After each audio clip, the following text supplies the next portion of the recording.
Pour le parquet de Paris, il n'y a aucun lien avec les attentats de la semaine dernière. Cette nuit, une policière en faction devant l'Élysée a été renversée par une voiture. Elle est légèrement blessée. Le conducteur et son passager, tous deux âgés de 19 ans et originaires de l'Essonne, ont été arrêtés. L'horreur des carnages à Charlie Hebdo et à l'Hypercacher a provoqué un état de stress chez de nombreux Français. Les ventes d'anxiolytiques et de somnifères se seraient envolées dans les jours qui ont suivi les attaques. Le bug du vaccin contre la grippe, il sera moins efficace cette année.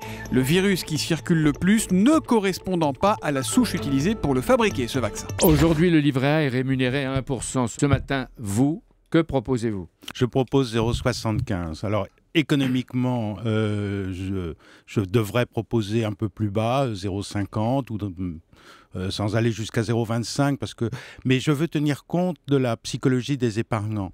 Donc je pense qu'il faut faire un mouvement d'une ampleur relativement limitée. Donc si on veut de l'éolien, il faut accepter de payer plus cher. Il faudra accepter de payer plus cher notre électricité demain, c'est ça? Absolument. On ne pourrait pas faire sans nucléaire aujourd'hui?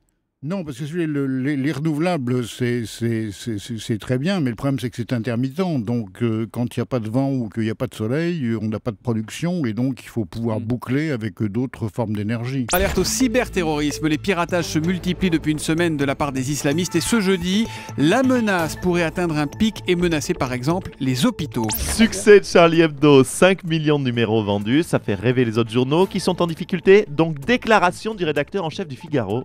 Et les terroristes, venez chez nous, on vous donne Bouvard et Zemmour.